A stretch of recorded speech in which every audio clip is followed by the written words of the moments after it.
The Americans won a World Cup knockout game. There's been record-breaking World Cup viewership. And do Americans love soccer or just the World Cup spectacle? That and more on Friday's edition of Morning Kickaround.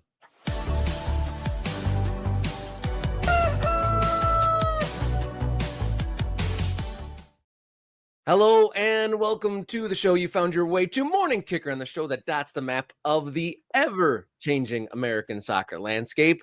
How you doing? My name's Robert Kerr, local soccer guy, and to my side, radio soccer guy Jason Davis. How you doing?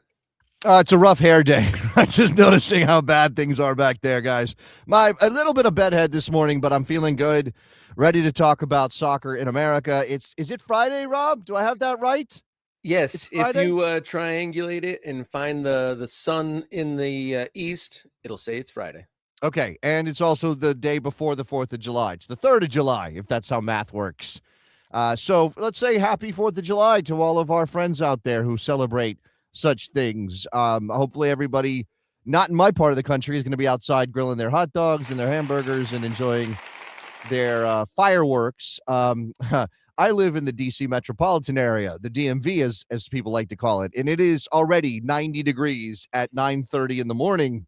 So outside is not really an option for us right now. And my understanding is a certain administration plans to set off about 1 billion fireworks tomorrow evening. So I'm going to be inside watching soccer because I won't be able to breathe the air for a couple of different reasons. It's going to be fantastic. You might like this. When I lived in Chicago, I lived in Humboldt Park, which is a very Puerto Rican neighborhood. You're very close, obviously, to the Puerto Rican community with your spouse and your in-laws. And you want to talk about poor air quality. Puerto Rican Fest and 4th of July, the most smoke I've ever seen in one area of all time.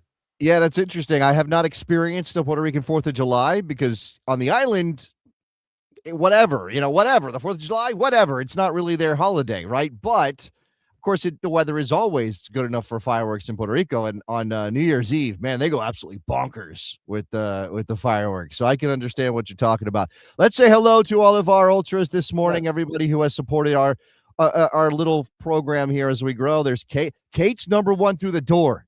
I think we need to start handing out some awards here. But Kate's number one through the door. We got Dwayne Friday. We got a Hick in Time. Shout out, Mr. Jeff is here. I'm not even going to point out that he is like number 5. Jeff, we appreciate you, brother. We do. All right, we got a homeless shoe. We got Throttle Teasy or Throttle Easy, Teasy. I'm glad you're trying. Whatever. I'm glad you're trying that one on me. Callan Reese is here. Armando is here. My guy Tim is in the building. Tulsa Mario. Bill is representing. CD Gobjects. Cool Will. Matt, who's putting in work, by the way. I got to check the email and really dive into what Matt's working on for us. It's pretty incredible stuff. Yeah, his latest version of his project is pretty impressive when I saw it before the show. I got 5 gifted memberships from a Hick in Time. Let's go ahead. Can we get a round of applause for Hick in Time? Can we hit that button again to celebrate? Oh, I'm going clanger. Absolutely. Better than applause. No, the clanger was better. It's a mix. Okay, it's a mix. We're remixing it over there. That's DJ Jenny. Tulsa Mario with a wetbach. We got to get a wetbach in. There you go. There's a Puerto Rican flag for you. Nate's here as well. Chris is here. PSU to DCU. Yeah, we're not taking off this. This isn't a holiday for us. We're working. In fact, your guy Jason is working today and tomorrow because it's the World Cup, and that's what you do. Yeah, it's going to be a great 4th of July weekend. After this show, I'm headed to Ann Arbor for the final road trip for OCFC. So maybe I'll put the zinc nose on. I'll go full British today on the eve of the 4th of July and do. You got to get a bucket hat. Got to get a bucket hat to be real English at the World Cup, Rob. That seems to be the uniform. I saw a lot of those in Atlanta. I don't think they make 8 3/4 bucket hats. I told you guys Rob's got a big head. He literally has a big head, that Rob Kerr. I'm so selfless. I didn't even point out, you're talking about it's hot in DC. It's in the upper 90s here as well. And your guy lost power for about 18 hours. And we came pretty close to losing a whole lot of stuff in the house. But we should mention at the end of the show, it is Friday. So we're going to dot the map.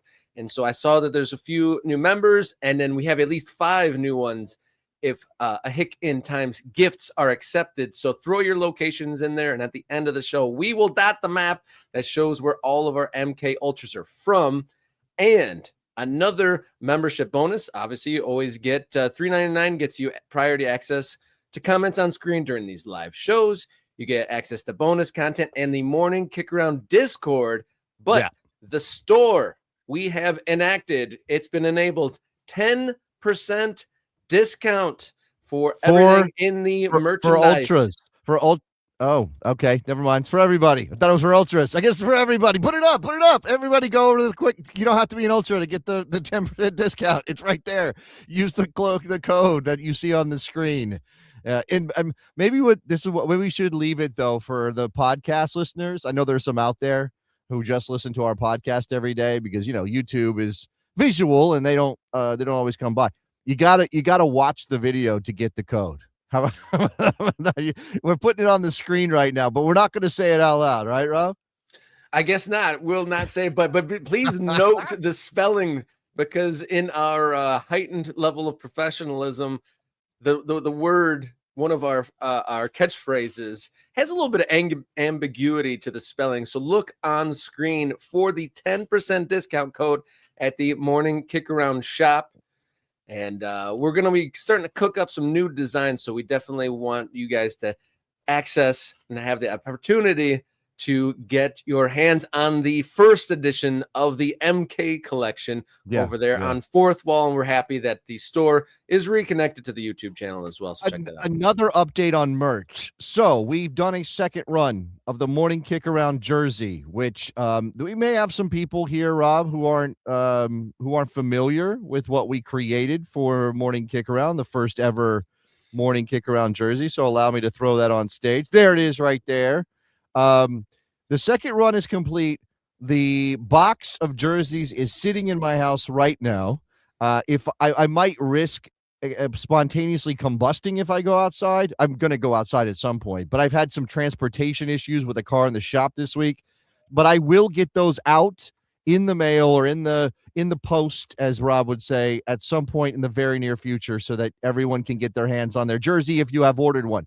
If you have not ordered one, I think the 10% code is going to work on everything on the Fourth Wall. So if you know what the code is, you might be able to get 10% off the next run of jerseys, which I think once we get to 10, we will be enacting that process again. And it does take a little while. So hopefully we get to that number soon and we can get people more jerseys. Yeah, someone's calling out for me to save my fair skin. I need to wear my umbrella hat. You have one? You have one? I do. I was a summer camp director, and I wasn't. I'm not above making myself look foolish, so I did do the umbrella hat. I will say, the older that you get, the less shits you give. My apologies for the language on how you look especially when you're of a certain complexion, which I think Rob and I do share that trait. We're likely to crisp very quickly, so you have to take precautions. Umbrella hats, bucket hats, zinc on the nose, whatever it might be. I'm the guy now that I'm going to be wearing the rash guard shirt with the hood on it to the pool because I can't risk it anymore. Yeah, you just got to cover it all up. But with all that said, you support the show in any which way you can. Leandering doesn't mind a little bit of embarrassment at a very young age. Enjoy your youth. Try to be cool while you can. Absolutely. Just try to be cool while you can. But yeah, we're gonna dot the map at the end of the show. Get your locations in. We're gonna talk about the viewership numbers, and then obviously the knockouts and the United States men's national team. So get on board. But let's kick it all off. Friday, July 3rd's edition of Morning Kickaround. Here we go.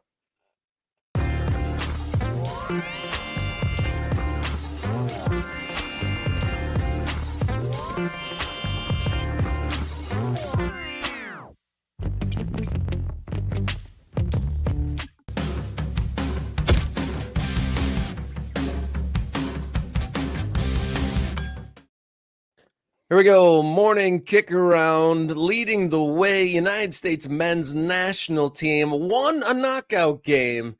An impressive and hard-fought 2-0 victory over Bosnia and Herzegovina. on Wednesday night. We're going to talk about the sheer massive numbers who watch this, but the game itself, would you call that maybe the most impressive United States men's national team performance that you can recall? Well, I mean, so every game is different, right? Every game has its own individual story and context and lead in and all these other things.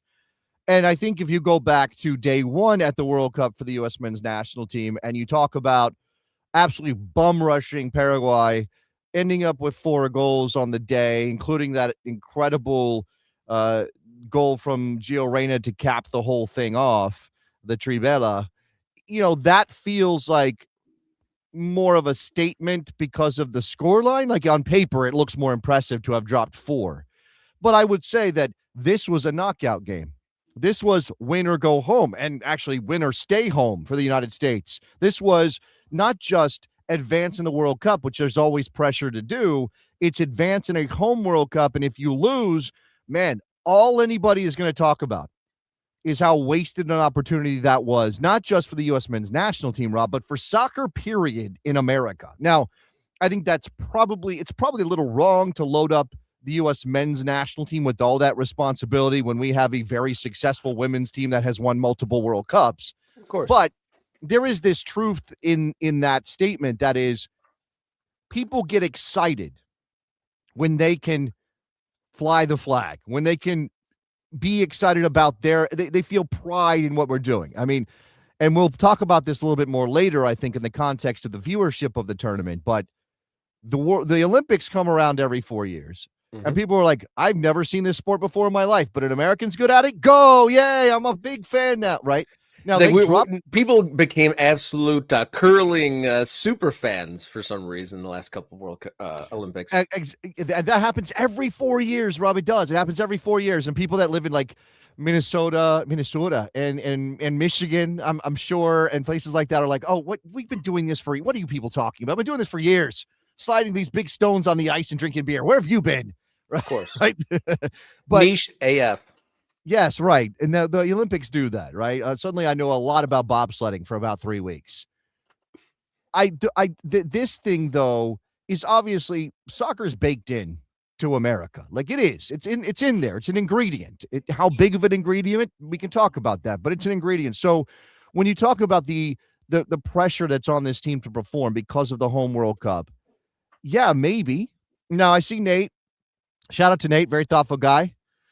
The U.S. men's national team beating Spain in the Confederations Cup semifinal, top stat by a long shot.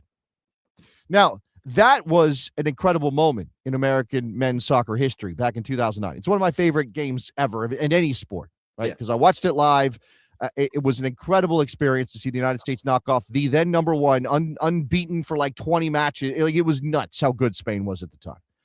And that felt huge. But I think the difference here is that back then we were massive underdogs, and it's always fun to win as an underdog. This time they had the burden of being the favorites, right? They had taken a step, and you can obviously say, well, it's Bosnia and Herzegovina. They're not even that good of a European team. Whatever, man. Like American soccer doesn't have a lot of those moments where you're a favorite against a European nation. I don't care who they are. And again, the pressure of the knockout phase.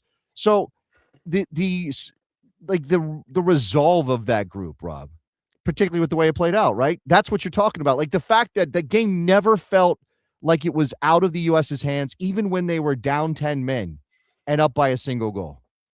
Yeah, there was so much like nous and being able to weather so many different storms in that game, because obviously Bosnia was trying all the very seasoned professional dark arts.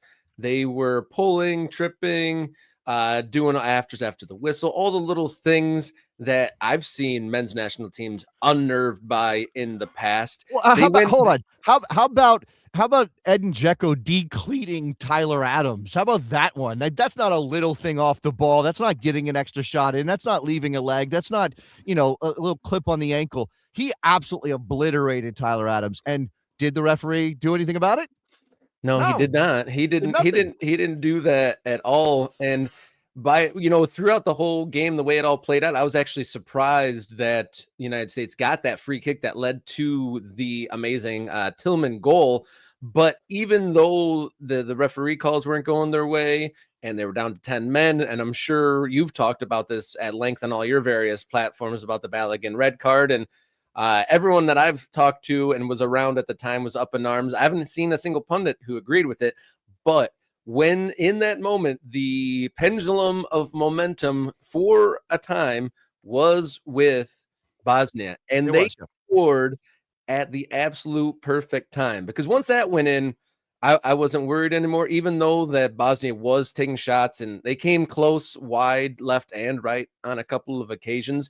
But that second goal was probably one of the biggest World Cup goals. I know we could say that as far as we go into the tournament, like what's the next biggest goal, but that was absolutely huge. I don't know if they hang on if they don't get that second goal, but to your point of like, there was some moments of composure and technical skill on the ball that I don't remember seeing.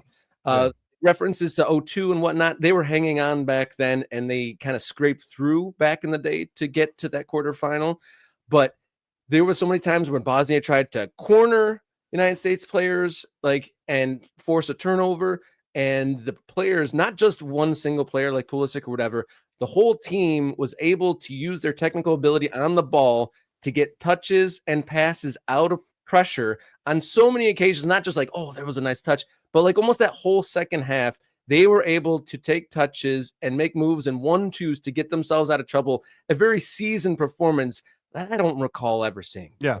No, I agree. I think that that's the difference. Now, there, we have to be aware of recency bias. Like, we have to think about whether we are just prisoners of the moment and we're sort of wrapped up in this. And obviously, the success brings that conclusion. Now, if they had ultimately lost the game somehow, right? If they had given up the goal down 10 to 10 men and then lost the game in extra time or in penalties, I wonder how we would think about this. Like, would we be able to say, well, this is still the best U.S. men's national team we've ever seen, or they are at a level technically in terms of their relationships to one another on the field, the way that they make things happen, they are at a level we've never seen before. Would we be able to say that if this had ended in very disappointing fashion in the round of 32, which again is not the measure of a successful World Cup for the United States? In fact, they haven't gotten there yet. Beating Bosnia does not make for a successful World Cup for the United States on home soil.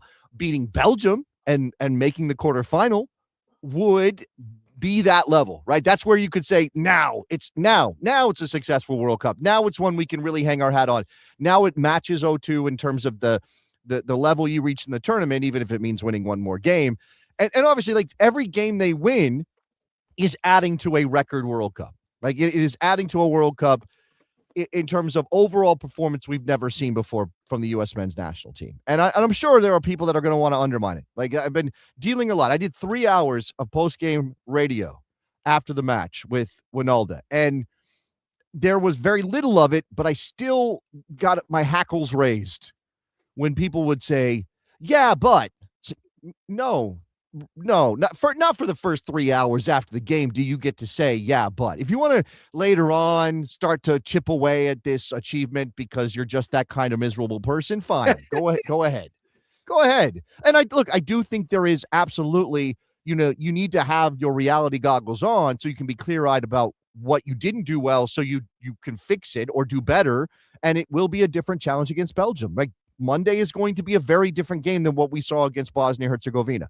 But what I can say, without knowing what's going to happen, without guaranteeing a victory, is that I absolutely believe that this team has the quality to figure that out. And I also believe that Mauricio Pochettino and his staff are the kind of coaches who can create a plan to help them figure that out.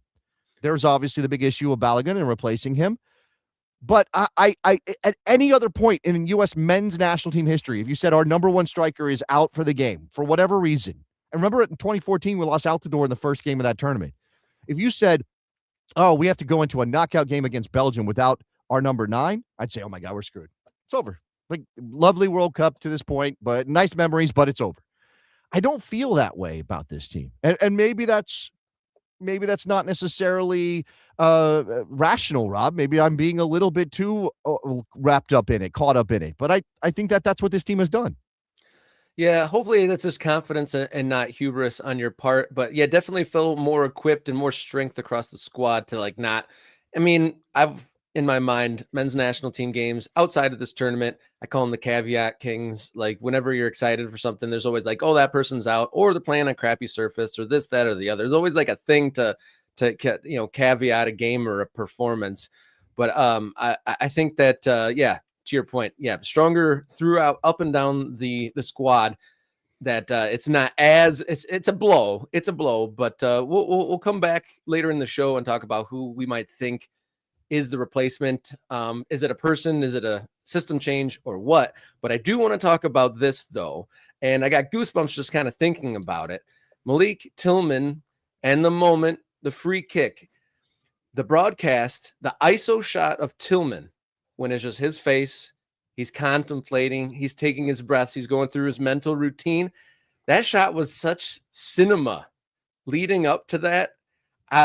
It was just an absolutely beautiful shot. And then for it to go for that ISO shot and then to go to the wide, camera one, and then he hits it was one of the best things I've ever seen on a broadcast. Honestly, I know that's probably some homerism in there as well. Like the broadcast is of the highest quality from the world feed, but just that whole routine was absolutely wonderful. I'll remember that forever, I think.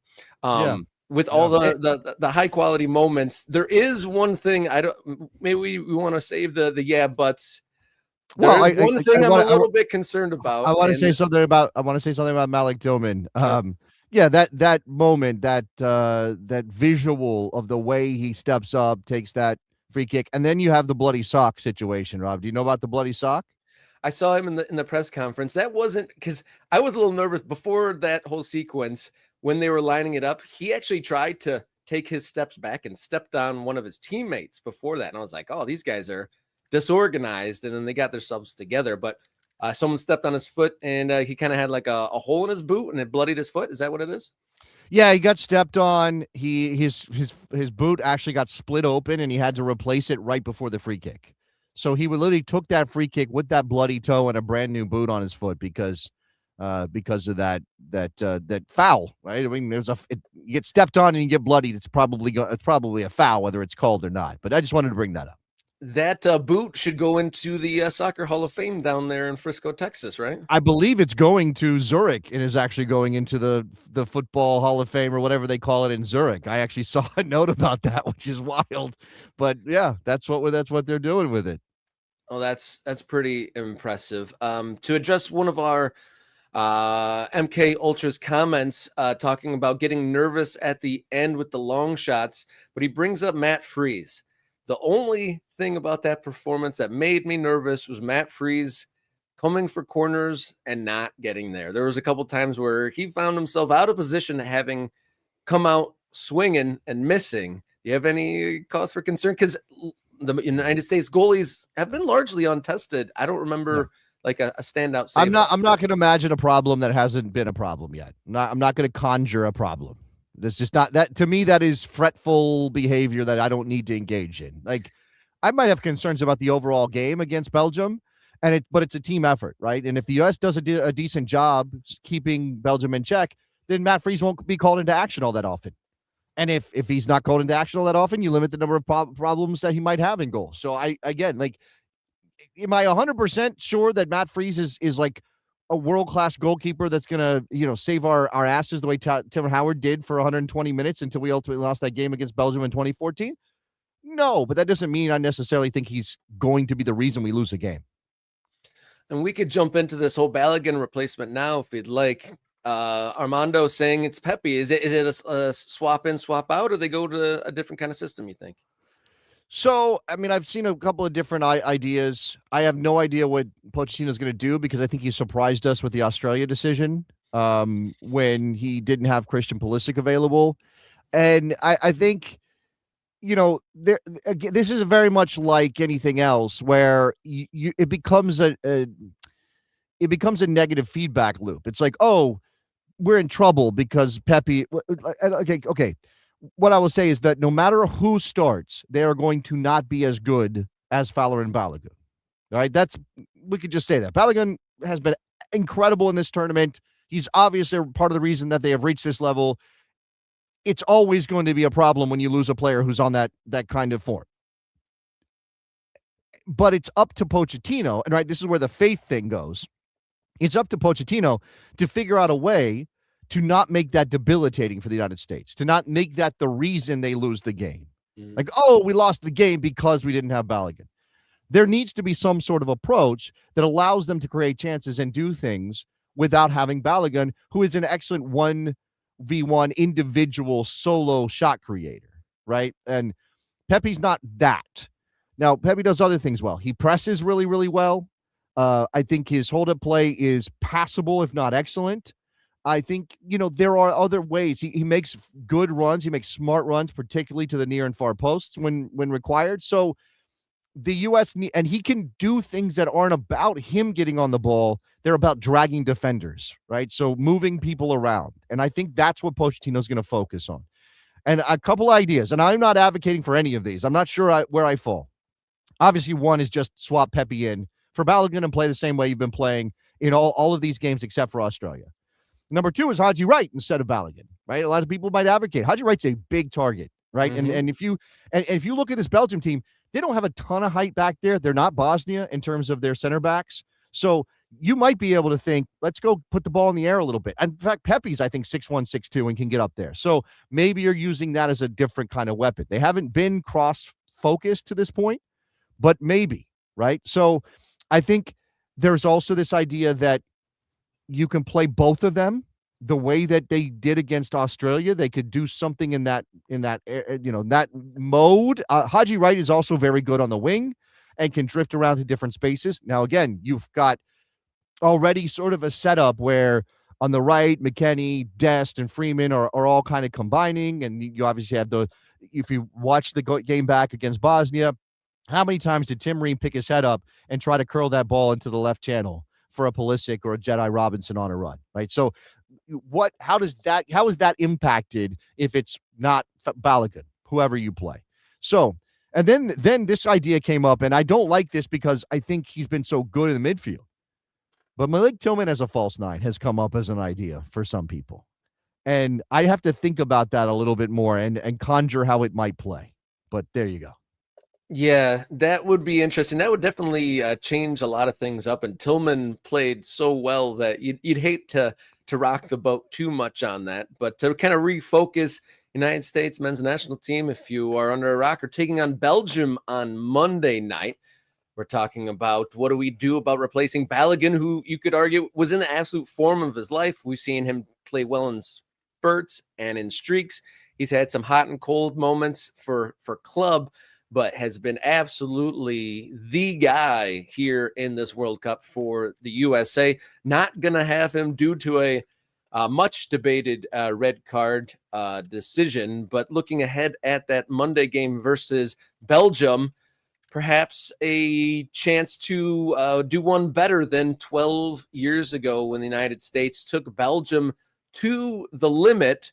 And I want to look, hopefully the Balogun thing doesn't prove to be a handicap too much, and that's not the caveat we referred to if the Belgium game doesn't go the United States way. I'm almost hoping that they win, obviously for the obvious reasons, but to see more Balogun for the United States in the next round beyond this one, and then also to solve some wounds or maybe get a little bit of closure, or I'm searching for the word here, but for Chris Wondolowski, the much maligned Chris Wondolowski, 12 years ago, he had the chance, a ball fell to him to seal the deal, to steal a win against Belgium in the 2014. And you watch that back, and that was a much harder chance than people say it is. You got Thibaut Courtois, one of the goalies of the generation, bearing down on him, but he doesn't get it on target, and they miss, and they ended up losing in extra time. But a chance to redeem themselves from 12 years ago. But the United States much better than they were back then. And Belgium, not the team that they've been in the past. Belgium, heck, they were about 3 minutes away from this whole generation being shoved in the closet and thrown away and said goodbye to. Just somehow turned it around with 2 goals in like 3 minutes, and then got a very fortuitous late penalty to get the latest ever winner in a World Cup history just to get to this place. But it's a little bit confusing how to put it into context, because Belgium laid a whooping on the United States in a friendly not too long ago either. Yep. I think if you are worried about that, and we have human brains, and human brains want to create patterns where there might not be any, that we look for patterns. And so your natural inclination is to connect that result, that loss to Belgium in the friendly, to what might happen on Monday in Seattle. And I can't tell you that you're 100% wrong because I don't know and I can't predict the future. But what I can say, what I think is true, and it's sort of undeniably based on the results we've seen at this World Cup, is that Mauricio Pochettino was not trying to win that game come hell or high water. He was not focused only on winning that game, right? He was focused on still figuring out exactly what he was going to be doing in this tournament, right? He was still in the lab, to use the common parlance, right? He was still trying to experiment with his group and say, okay, this combination, these players, what is going to work for us, right? So I again, I can't tell you that result doesn't matter at all. I think that's probably not the best way to frame it, but it doesn't matter nearly as much as it feels like it does. Does that make more sense? Like it feels like, oh my God, it there's was so an much better than exhibition us. game for sure. Yes, exactly. And like I know, and I think again, it's very difficult for us to intellectually acknowledge that without it affecting how we feel about the potential of the United States to win the game. Right. That I think is the issue. And again, but if you're looking at current form, if you're looking at the way this team has played the United States in this tournament compared to how Belgium has played in this tournament, I think you have to let that be your reason for confidence here. And I'm looking at the team that Pochettino lined up against Belgium from the start. Now, obviously, it's a friendly, and I think he made, 8 changes in that game. So you had Pulisic, Tillman, McKennie, and Balogun in the front four, which would have been the same if Balogun was available. Tanner Tessman and Johnny Cardoso started in the midfield. Are they Just here? pointing out, neither one of them made the World Cup. And across the back, it was Jedi, Tim Ream, Mark McKenzie, who, by the way, is dealing with an injury, isn't a starter because Chris Richards is available, and Tim Weah, who doesn't seem to be the option at right back these days. Matt Turner started in goal. And again, it's not to say that result isn't reflective of something. Just don't know how much it matters for Monday. Yeah, another thing to keep in mind is the United States men's national team has kind of been kicking ass ever since that game, too. That definitely kicked things into gear. And other than Turkey, I don't think they've really put too many foots wrong in that game. Obviously, didn't really matter at all in the long run. So it's an interesting proposition. A lot of different storylines to look at. But United States men's national team taking on Belgium in the round of 16 on Monday night. Today, though, Friday, July 3rd, the last day of the round of 32. Before we move on, Cape Verde, they pull off an upset against Argentina today? No. I that would be incredible. I actually do. I know Argentina is a hard team to love sometimes, unless you are from Argentina. Okay, I'm very keen. I'm keenly aware that the image I have of Messi, the person, is probably not in line with my enjoyment of Messi the player. But I still love Messi the player. Like, I'm never gonna not love Messi the player, and so I am torn a little bit between root for the underdog, the incredible story, the nation I feel like I have a tiny connection with because of our experience in Rhode Island, Rob. Mm-hmm. And Lionel Messi is the greatest player of all time. I'd really like to see him just continue to ball out in this tournament. And if Cabo Verde somehow pulled off the biggest upset in World Cup history, yes, would it be? Yeah, I mean, okay. I think by a couple levels. A couple levels, yeah. It would be so remarkably an upset that it'd be hard to categorize it exactly. Yeah, it's not going to happen. It's not going to happen. I just hope it's not 6. Like I hope Cabo Verde holds on, acquits themselves well, and we end up with something like maybe a 2-1 for Argentina would be fun to see how that plays out. Yeah, in my mind, I see it playing out. Cape Verde has definitely held their own and definitely looked the part as part of this 48-team field. They haven't looked out of their depth really at any moment, but you feel that there's going to be one magical moment with Messi just, pulls out a magic wand and finds the corner of the goal. I would also like to point out, and I think, again, there's this thing that we want to do, which is to ignore anything that's not the actual game on the field. Because it's easier if we don't deal with the hard stuff. But there are hard things that have affected how we should view this tournament in a couple of cases. So yesterday, at least in certain social media atmospheres, everybody was sort of united against Portugal because of Cristiano Ronaldo. Now, Portugal's got my favorite player in the world, Vitinha. Like, that's my favorite player in the world right now.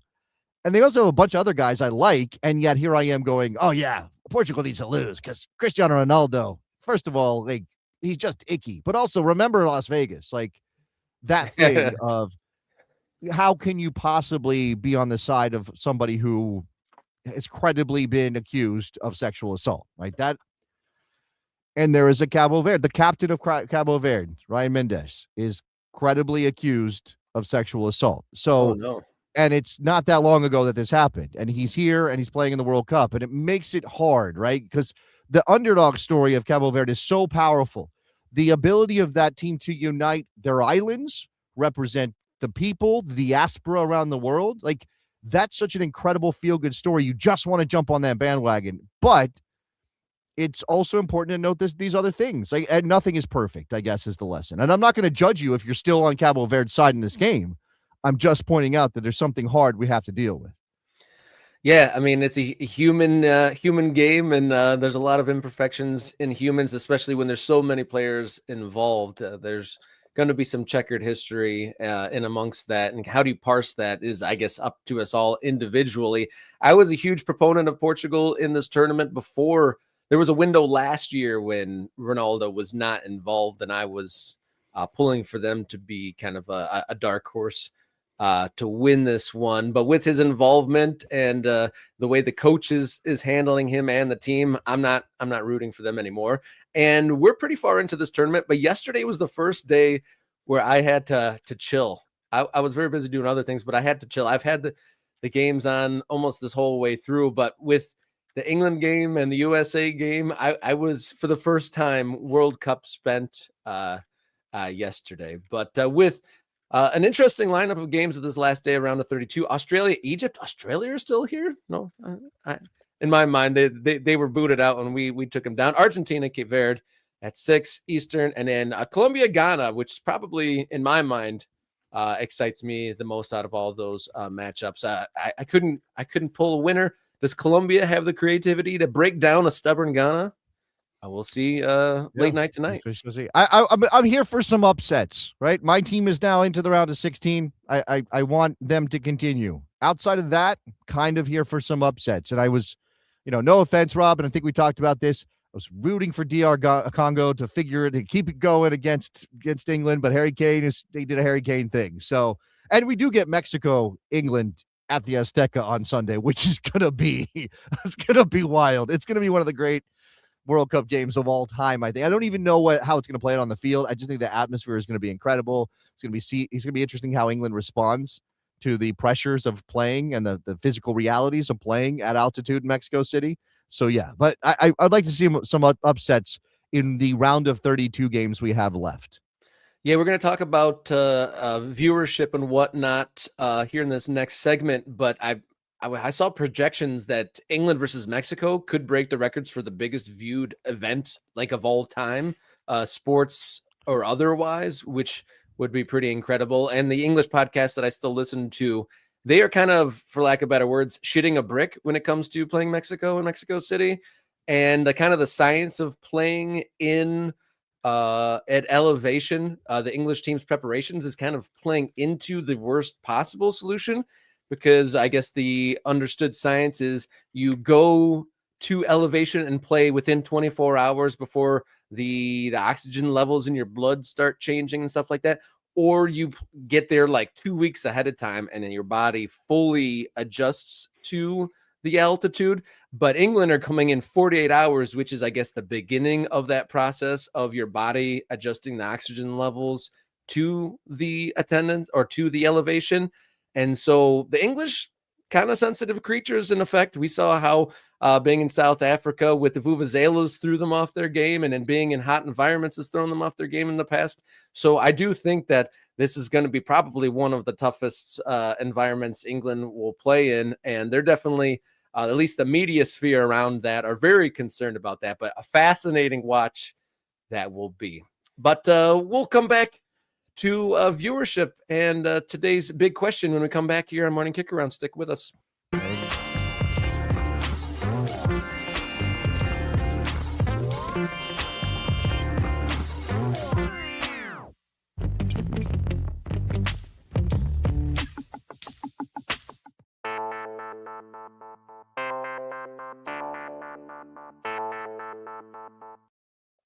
Today's big question is a World Cup question. So I'll remind you guys that World Cup coverage is brought to you by Oakland County FC, celebrating 10 years of Bleeding Purple playing summer soccer in Southeast Michigan in 2026. Tickets to the 2026 season finale on Friday, July 10th are on sale now. Visit Oakland County FC online for more and check out the Instagram for lots of great shoulder coverage.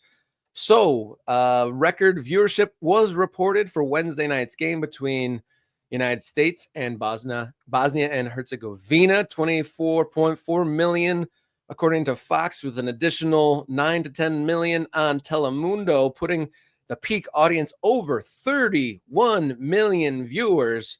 But today's big question, is this viewership number a testament to the growing American interest in soccer? Or is this just another example of Americans loving a spectacle? It's a very good question, Rob. I think it's at the heart of this is at the heart of the thing for us as soccer as boosters of the game. Now, and I have a difficult relationship with my feelings around evangelizing soccer and how was it my job as a soccer guy. And obviously, I'm a little bit more engaged than the average person because soccer is my job, in addition to just a thing I like and watch on television and engage with and spend money on. So I don't know if I'm representative, but I do have this thing about I don't need to be the one to spread the word of, like, I don't have to be soccer's PR guy. Like I can just let it be and enjoy the game, and I can do that because in 2026 the sport's not going anywhere. Right. There was a moment, there were a couple of times over the last couple of decades when I was working in soccer where the discourse was, people don't really like soccer and MLS is going to fold and everything is going to go in the toilet and soccer in America is never going to make it. And we've been saying soccer is the sport of the future forever and it's never actually going to be the sport of the future, et cetera, et cetera. That's not true anymore. Right? Like, regardless of whether or not soccer is number 1, number 2, number 5 on the list of sports we care about as Americans, it's not going anywhere, right? MLS is solid and has built, 25 soccer stadiums in America at this point, right? The NWSL is growing and has built stadiums and is adding teams. We have, again, millions of kids still playing the game.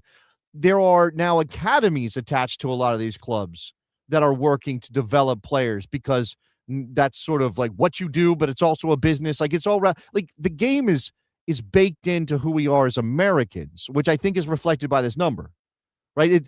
There's a switch that happened. I don't know when. Maybe you can help me, Rob. At some point, it went from like, oh, soccer's a weird sport that only like suburban kids and foreigners play to, oh yeah, that's just a thing we do. Like, oh, it's just like, I may not care about the NHL at all for 10 months, but you bring me to June or you bring me to May when the playoffs are starting and suddenly like, I'm going to check out the NHL because that's your rhythm as a sports fan in America.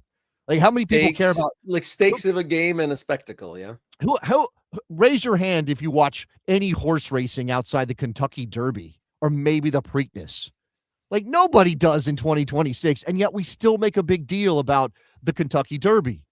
Right? The hats and the mint juleps and the crowds and everybody's like, oh, can a horse win the Triple Crown this year? And I'm like, do you even know what that is? You don't know what that is. But somebody told you it's important, so you pay attention.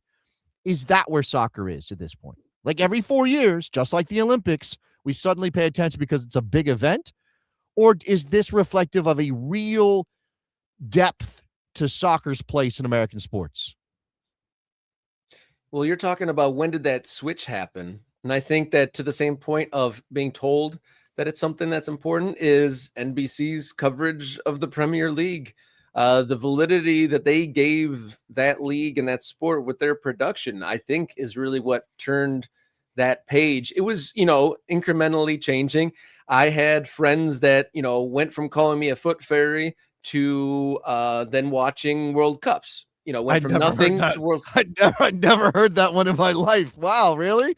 Like I've heard communist sport. I've heard, epithets for homosexuals. Like I've heard bad words around. I've never heard that one. Rob. Oh, buddy, when I moved from England to the United Wow. States in 1996, that got thrown out a lot. I was wearing Adidas with 3 stripes. I was wearing Sambas, and everyone else was wearing Nikes and Jordans, and that didn't go over well with us. But it's not a switch, more of a dimmer switch, increasing the power. That's a good It's a good one. Yeah. G there. But yeah, it was increasing. I really do think, though, the watershed moment was the television broadcast. Like anything, it's like people like the horse racing. It's on television. It gets the huge production. And so people were like, well, this production value is put into it. It's been put onto this pedestal in the broadcasting. So it must be important. And I do think in large part because people saw it, they're showing every single game of this league. It's on every single Saturday and Sunday morning. These executives think it's important. These broadcasters think it's important. So Right. it must Yeah. be access. I always felt this way when we're in the dark ages. I always felt that it was access because my college roommates that used the pejorative against me. Then by the time that 06 happened, we were watching every game and playing FIFA, playing the video stuff like that. Yeah. And then now I'm getting asked about, weekend games. Like it was that slow progression. And I do think like a dimmer switch, but that watershed moment, 2012, when an NBC took over. All right. I think that's you can point to that on some level. I also think it's important to point out that that's an Anglo thing.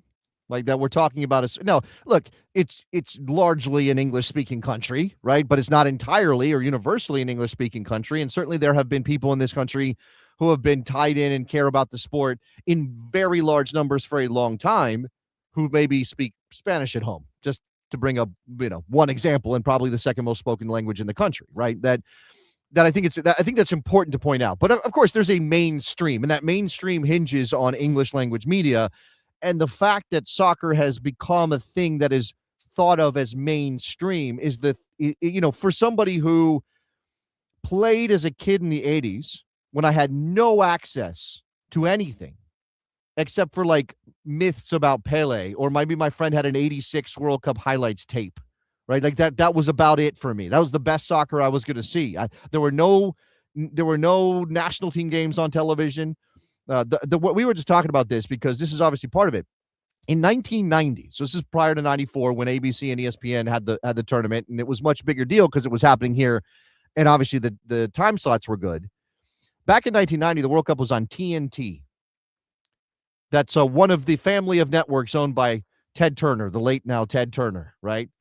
And I was reading something somebody posted on Blue Sky that said TNT would cut away from action 5 times a match for a minute at a time to run commercials just in the middle of the game, right? And I do recall this being a thing, but I haven't thought about it in so long. It's bonkers. Your brain explodes. What are you talking about? You're cutting away from the actual game? What are you, insane? This commentary on their coverage said that they missed multiple goals, including in the quarterfinals, Italy and Argentina playing in a quarterfinal. They miss a goal because they were just showing a picture of the World Cup trophy on the screen.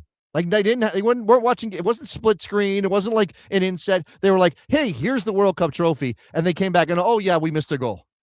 That's nuts.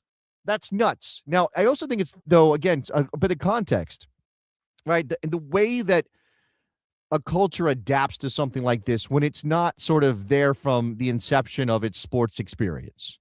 Like the reason that baseball is our national pastime is because we invented it here and it grew here organically and became a professional thing and, populated the East Coast and then spread west. That's why baseball and football is kind of in the same vein. Did you know that up until the late 70s, early 80s, Rob, the NBA finals were shown on tape delay? Yeah, Did the you know that? NBA history. Well, I wasn't born in 1978, but I did know that our perception of our age range, our perception of the NBA is much more inflated than its history actually is. Because Exactly. if you go before like the Magic Johnson, Michael Jordan era, it was not a main top sport. It was not. It was not. It was Magic Johnson and Larry Bird who helped explode it into the national consciousness, and then obviously Jordan comes around shortly thereafter, and it really does explode, right? we have to keep that in mind as we talk about soccer. Like, we have to keep in mind that this was always going to be a process. And the idea that we were just going to, like, one day turn on the switch as PSU to DCU was never going to be a switch. It was going to be a dimmer. It was going to go slowly up. And again, the more the more you show, the more access there is, the more coverage there is, the more serious treatment there is, the more normalized we are to it. And so I think this number is a reflection of that. That it's a reflection of people have just started thinking, yeah, soccer, it's the sport, and sports are fun, and I like sports, and I'll check out this sport. And that could be because, I mean, those numbers, nearly 32 million people watching from 9:45 to 10 p.m. for USA Bosnia Herzegovina. That could be, I really like soccer. It also could be, I kind of like soccer. I don't know a lot about it, but I really like the big event, right? I really like watching the thing where there are 70,000 people in the building cheering for my country, like that. And but we don't have to, like, examine it too closely. We can just say it kind of all falls under this idea of soccer's normal now. Yeah, it's in the zeitgeist, is how I'd describe it. It is amongst just the regular sports. And talking about digging back in history, I of one of the most recent like documentary videos that's came out in the run up to the World Cup is before the World Cup was hosted here in 1994. Soccer was listed in the United States as like the 66th most popular sport in this country, which is wild because they just, I think it was Forbes or The Economist rated it as the third biggest, ahead of one of the other big four sports. So that also tells a story in its own right of the huge come up since the last time the World Cup was here. Yeah, look, and I also, it makes me uncomfortable that we as soccer fans feel the need to validate ourselves by, I don't know, like, comparing all the time. Like, there was a time when I started my journalism career in soccer where the attendance numbers for MLS were like the number one post you could make on your blog. Like, you would get more hits on an attendance post for MLS games than on anything you wrote or talked about, anything else. Because do you think that was people checking in to see if other people were enjoying it as much as they were? No, it's people validating their interest in the league by checking the number to see, oh, yeah, it's like, well, I guess kind of what you're saying. You're saying in a roundabout way. But yeah, it's like that. It's like, I like soccer. How many other people like soccer? Oh my God, oh my God, oh my God. Oh, okay, now I feel better about liking soccer. Right? I feel better about liking MLS because 20,000 people showed up in Portland to watch the Timbers game. Nobody cares anymore. Now, I mean, people will talk about MLS attendance, of course. It's still an important data point in the popularity of the league, and individual teams are selling tickets, and it's still true that a lot of revenue is driven off of ticket sales in MLS rather than TV numbers, which, that's the next frontier for MLS, right? And then we will check MLS ratings. We do talk a lot about how many subscriptions to MLS what season pass were sold before they switched that over to just being an Apple TV element, right? How much did we talk about that? A lot, right? Because it's that thing about, again, validating, because we feel like we're avant-garde in soccer. We're the first wave of people. We're not anymore. You and I are too old for that. But I guess we are first wave, but everybody behind us can't possibly be first wave. But that thing about, like, again, comparison. Now, here's the thing from Soccer America about the TV numbers for Bosnia. A comparison. The 2026 NBA Finals, which just ended with the Knicks and the Spurs, one of the most talked about things in sports that I can remember in a very long time, because it was the Knicks, right? That averaged 20.6 million viewers. That was the most watched NBA since 98. That's how big that was for the NBA. And they averaged 20.6 million. Now, averaged across 5 games, right? Not one game was 20.6, but averaged. The World Series in 2025 between the Dodgers and Blue Jays averaged 16.1. That was the biggest number since 2017. I don't remember how many games that series went, 6 or 7. So is that indicative of soccer being more popular? Because that's the implication, right? Like, oh, the USA Bosnia game got a bigger number, therefore soccer is more popular than these very established American sports. And I don't know that that's the right way to think about it. I think you have to kind of mediate the hyperbole a bit and say, what is this? What are we seeing here? Well, we're seeing just a general rise in the water level in terms of where soccer sits in American sports as a product.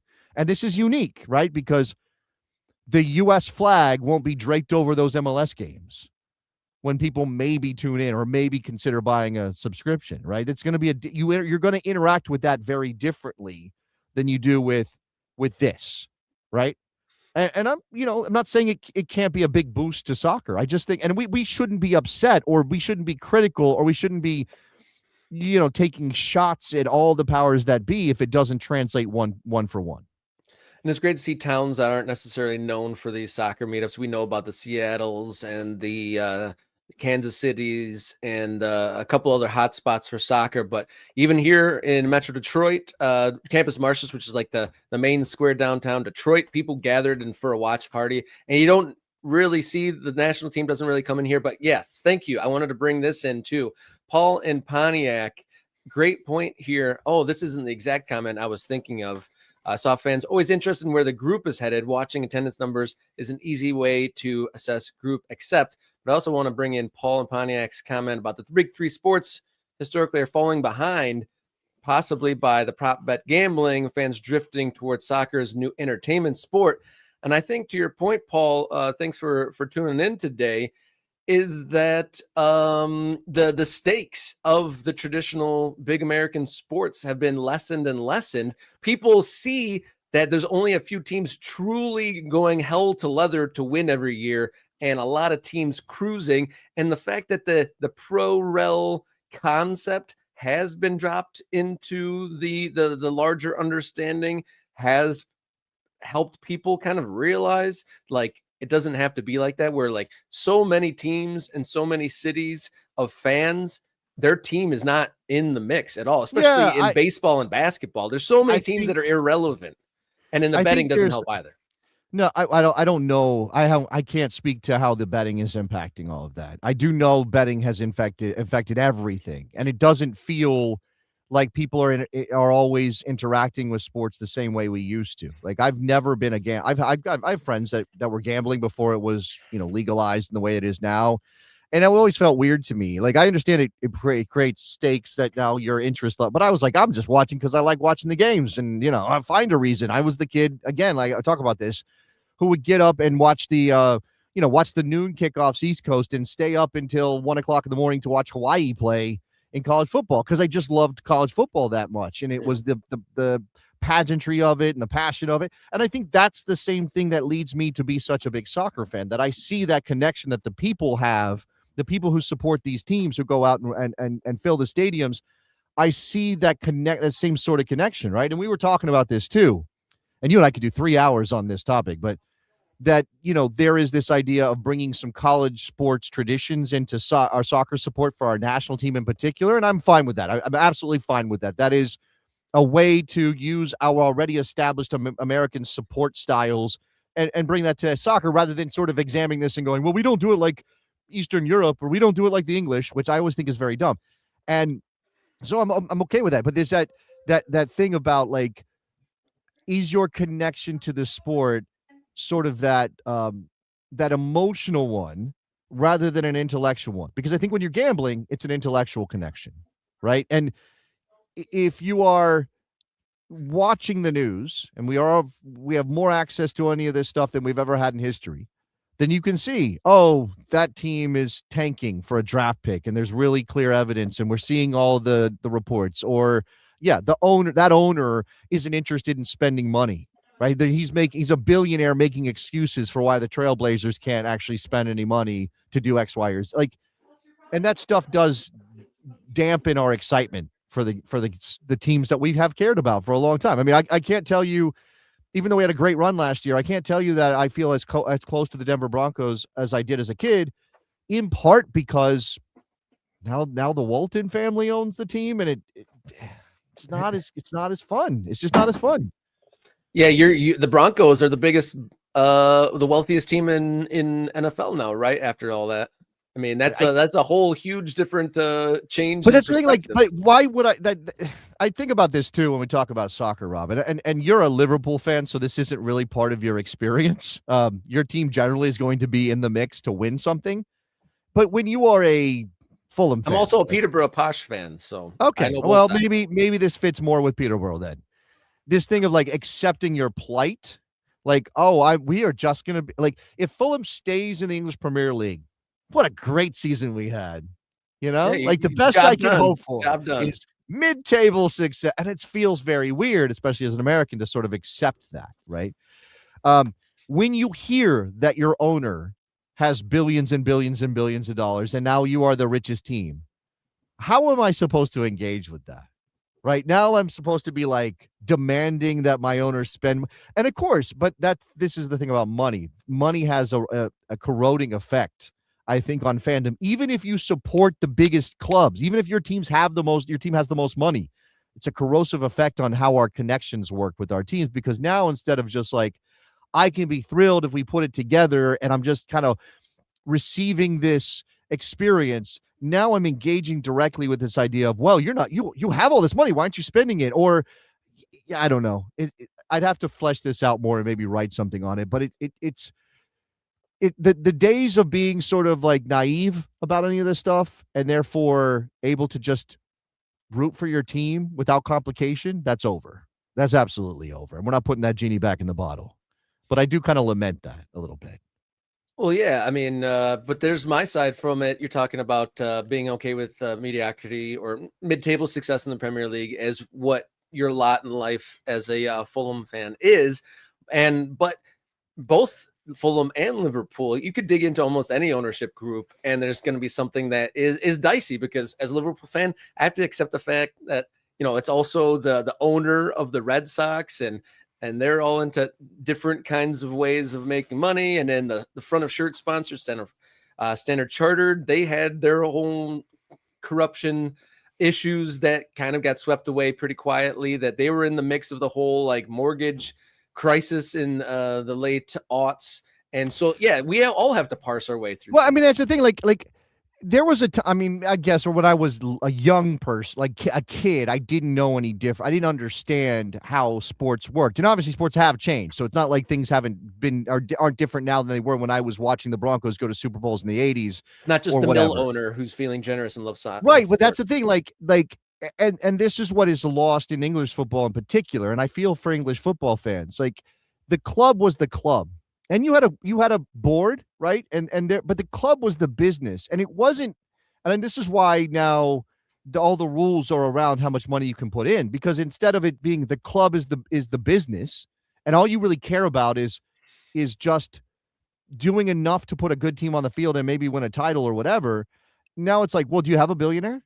Oh, you don't have a petro state behind you? Oh, well, then you're screwed. Like, oh, what are you talking? You can't possibly compete. You don't have Oman bringing money in for your club. Well, then it's over for you. And the same thing, like even in the NFL with all American ownership, it's still the same thing. Like, how billionaire is your billionaire? And if you don't have a billionaire or an super billionaire, you can't win anything. And it's like, that's Well, yeah, not how this is well, it's a supposed to great example be. that Bournemouth had their best ever finish in 6th place, and their owner is just a billionaire. Just a billion, a regular old billion. Right. Just a Like simple old billionaire. the thing, I know we're off track here, but the discomfort with Newcastle fans celebrating and putting on costumes, fancy dress, is that what I think they call it over there? Sure. When the Saudi interest arose and the club was bought by a petro state. Like the amount of like joy that Newcastle United fans, that the Toon Army felt over being bought by Saudi Arabia, is everything wrong with this. That's everything wrong with, and I'm not even making the moral judgment about the human rights record of Saudi Arabia. I mean, that's obviously part of it. It's just that Newcastle fans thought their fortunes had changed as a club, not because they were smart and signed the right players or because they developed the local kid from Tyneside into the superstar, but because somebody with a ton of money invested in their club. That's Ah, man, I don't know. It's just wrong. Yeah, plenty more. Another topic that we could probably go 3 hours on here, but to kind of bring us back to the big question at hand: is the viewership number indicative of Americans' love of the game now, or is it indicative of Americans' love of a spectacle and given the opportunity, a platform to wrap themselves up in the flag and in root for the country? Keep those kind of your thoughts and your answers going in the comments, because I think it's worth discussing and definitely interested to see. I mean, as the World Cup goes on, we'll probably get more into legacy stuff and what's the lasting impact of the World Cup, and in finding a way to measure, will it be, I think our friend in Pontiac was saying that like the production value of the World Cup and the Premier League puts it on that pedestal, but like the MLS and the USL productions, maybe they need to step up their game to kind of Right, to match right. that and show that as Yeah, well. yeah. I mean, that's a fake it till you make it thing. That is really tough because it costs money to do all those things. And again, like we're talking about money, this is why money's important, right? And like as much as I'm like, oh, this is not the way it should be with Newcastle and millionaire ownership and all that stuff, it's true that in 2026, this is the only way forward, right? The world's connected now. Like everything's visual and everything can be compared.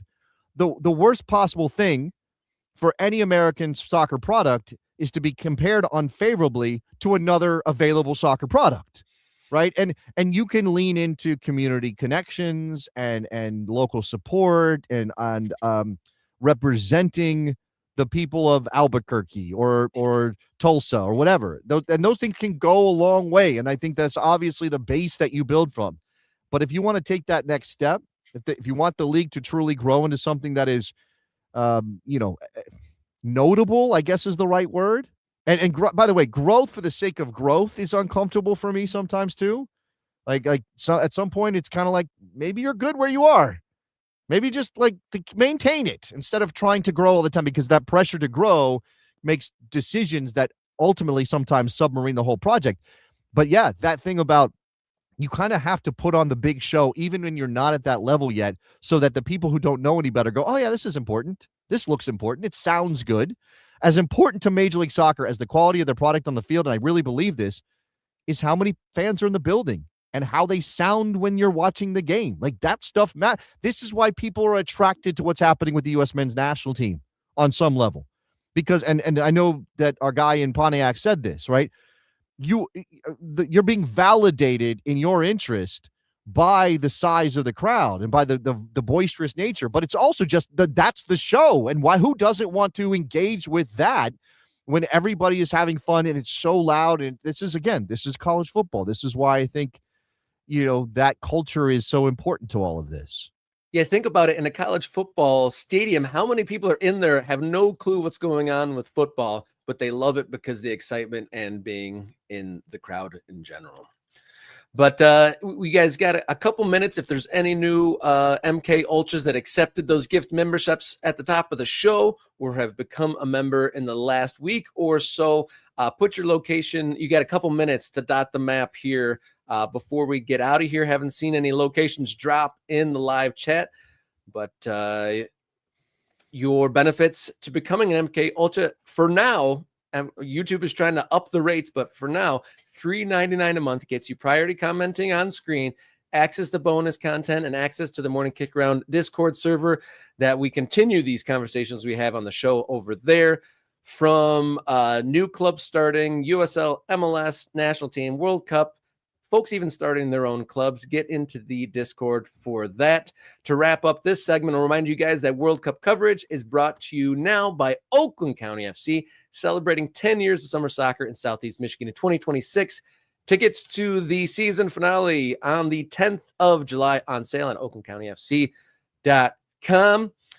And check them out there. As I'm going to go out to Ann Arbor, and not to get absolutely scorched and burnt on out there in the sun on this very hot summer day in the Midwest. So also remind you guys, 10% off sale at the Morning Kickaround store. Use the code that's on the screen now for 10% off for the first round of the MK collection. Apply that code that's on the screen now at Morning Kickaround. Shop.fourthwall.com. Is there anybody that wants their dot added to the map? You want to bring up the map and show people, the new people, what we're working with here and how you can join? I can do that. Give me a second here. I got to take one thing off the stage, and there it is. There's the map. There's all the of ultras.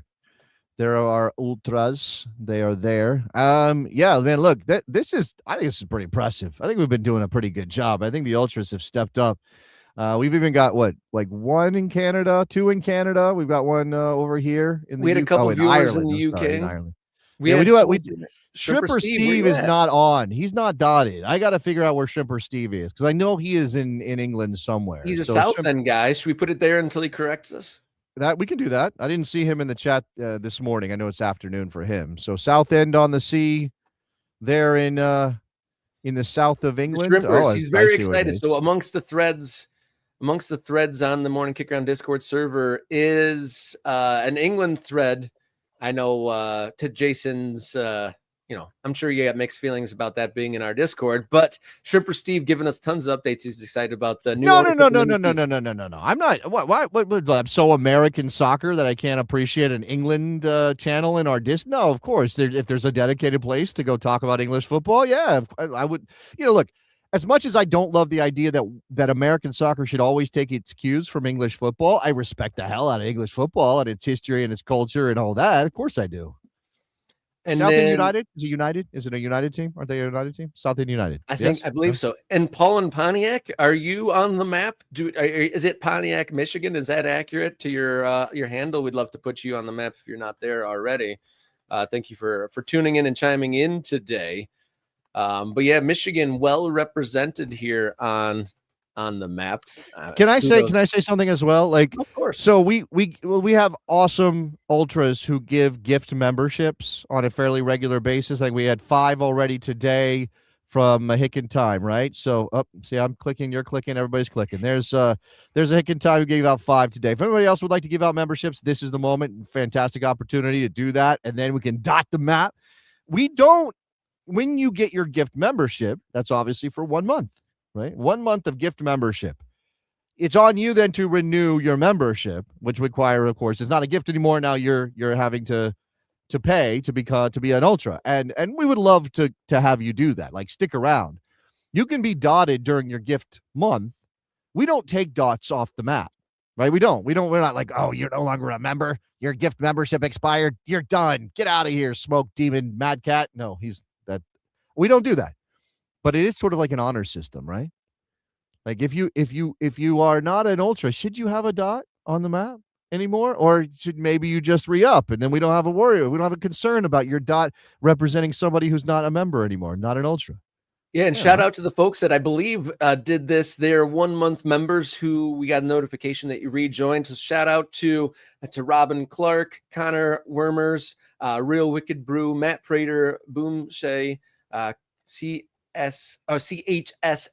19, Alex Sanchez, Dave Alansky, and quite a few others. It looks like they re-upped their gift membership. So kudos and thank you for supporting Morning Kickaround. It really is going to take the village for us to keep progressing here as a show, dotting the map of the American soccer landscape and following this unprecedented era, or definitely this unique era in American soccer where, rapid expansion, pro rels on the horizon over the next couple of years. We can't really predict where we are going to be at by 2028, 2030. And we are here on the ground level watching this era develop as we step into the 4.0, the 4th chapter of American soccer lore. Look at this. I like this better. I don't know why I've never clicked on the Google Earth version of this before, but look. This has got everybody's dot, and it's also got their names or their handles, depending on which one they're using. So this is very cool. You can see where everybody is. I'm assuming if I zoomed in, now I don't think these are like addresses, so I'm not going to get a house, but you can zoom in on the town. Look at this. Look, this is Steve Cook, and he is in He's a Pittsburgh Riverhounds and Leicester City fan, and he is somewhere in West Virginia. It looks like, yeah. So that's our guy Seneca Rocks, is it not? I think so. I'm pretty famously bad at putting names and screen names together, but that sounds true to a degree. But yeah, now we got some topography to go with our dots. I like that. Yeah, And then look right did you here. say one of our Look MK Ultras was actually on one of the World Cup commercials? Didn't you say that in our chat? No, I said a former guest of the show. I He's an believe ultra. his name is Jamal Fayyad, He's who he's an ultra. he's an ultra too. Okay, he's Yeah. an ultra. All right, is he on the? Let me go back to the map because I wasn't. I moved on from the map to pull up information. But let me see if I can find where Jamal is. So Jamal is okay. He's an ultra, but I think more importantly, there he is. More importantly, he's the guy behind the Red Crowns there in the Rio Grande Valley, right? Like this is the guy. RGV Red Crowns is his club. He runs that club. And if you have been watching Telemundo at all, I don't know if this is in English. It's in this commercial itself is in Spanish, and I think Jamal is speaking Spanish. So, but it is a reference to his club, to the Red Crowns, and it's the Bank of America commercial, the one that the campaign that also involves Diego Luna, disappointingly because he didn't make the World Cup. But it's ¿Qué quieres lograr in español? It's like, what do you want to achieve? I mean, that's their and obviously, I think that the implication is that Bank of America, maybe through loans or through some other things, have helped Jamal and the Rio Grande Valley Red Crowns succeed there in their area. So shout out to Jamal. That's an incredible thing. We should get him on to talk about that experience. Yeah, and he also commented on one of our videos asking when we were asking the question, are the domestic leagues capitalizing or seeing an uptick from the World Cup? And he responded that the Red Crowns have definitely seen a bump from the World Cup. So that's some good news. And I'd love to talk to him about it. That's a great idea. We'll reach out to him, see if we can't get some details of if that's attendance or just curiosity or traffic on their platforms. But great to see a domestic team and a lower league team seeing a bump here. And ultimately, that's what we want to see. Hopefully the World Cup, it's like a football / soccer buffet. One day leads into the next, more and more soccer. But it's like in a couple months, when the World Cup goes away, the visitors, the TV cameras, and all the hype goes away, will we see a new era of support for our domestic leagues?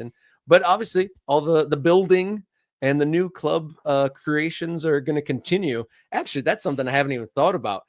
We've detailed some clubs and some league proposals that have turned out to be a little bit scammy or a little bit hollow. How many of these teams might say, hey, actually, we're not going to start, and they were just trying to capitalize on the perceived World Cup bump? Is maybe kind of a wormhole to go down, but yeah, wouldn't be surprised to a degree. No, not at all. Okay, so it looks like we don't have anybody to add. I will say, so I see a message in the chat, not from an ultra. I think Jack has tried to be an ultra a couple times via gifts and not been able to scoop one up. Ghost dots, no info, but it's there making map look good. No. Every single one of these dots is a person, and they've been added because they have chosen these locations, and every single one has information. I don't know why you would say ghost dots. Look, Spencer, he doesn't have any teams. Jack, he's questioning our transparency. He's the legitimacy of our map, which I cannot have. I will not be having that, Jack. You cannot be questioning the integrity of the MK Ultra map. Every single one of these is every single one is a person who has been an ultra for at least 1 month. I can say that. I don't know if they've been ultras for the entire time or have stuck with it, but I know for a fact every single person was an ultra at one point, and that's why they're on here. Look, that's Lucha. He's in Alabama. He supports Dothan United. Dothan, love the Dothan. We'll have to learn more about that team. I don't know too much about that, but great to see all the MK Ultras represented here. And then to put kind of a bow on the day, it's been a fun day here on Morning Kickaround. And when we be back, the round of 32 will be over at the end of today. And when we come back, it'll be another biggest ever USA match day. How about that? Yeah, That'll be Monday is yeah. I'm the butterflies will probably start Sunday, I think, and then we'll go. But I also have that Mexico England game on Sunday night. I'm so excited for. Yeah, big weekend ahead. We've had over 80 something games happen already over the last couple of weeks, and the biggest ones are yet to come. So we got CD Gobjack saying, let's go Canada. So we got one Canada shout out in the mix here, and we got a Cabo Verde. Can they pull the biggest upset of World Blue Cup Sharks. history? Let's go Blue Sharks. If they can take down La Celeste, that would be an incredible moment. That would be nuts. And haven't we learned that these big teams just don't die? Between England turning it around, between Belgium turning it around, like Cabo Verde could have a 1-0 lead for 89 minutes, and then Messi hits the top corner 3 times in injury time. Could definitely be a thing. Vojinha is going to have to do it for the 40-year-olds again. He's going to have to do it for those people that are past the 4-decade mark. So let's go Vojinha and Cabo Verde. All right, guys. Have a great weekend. Be safe, be brave, and above all, enjoy your soccer.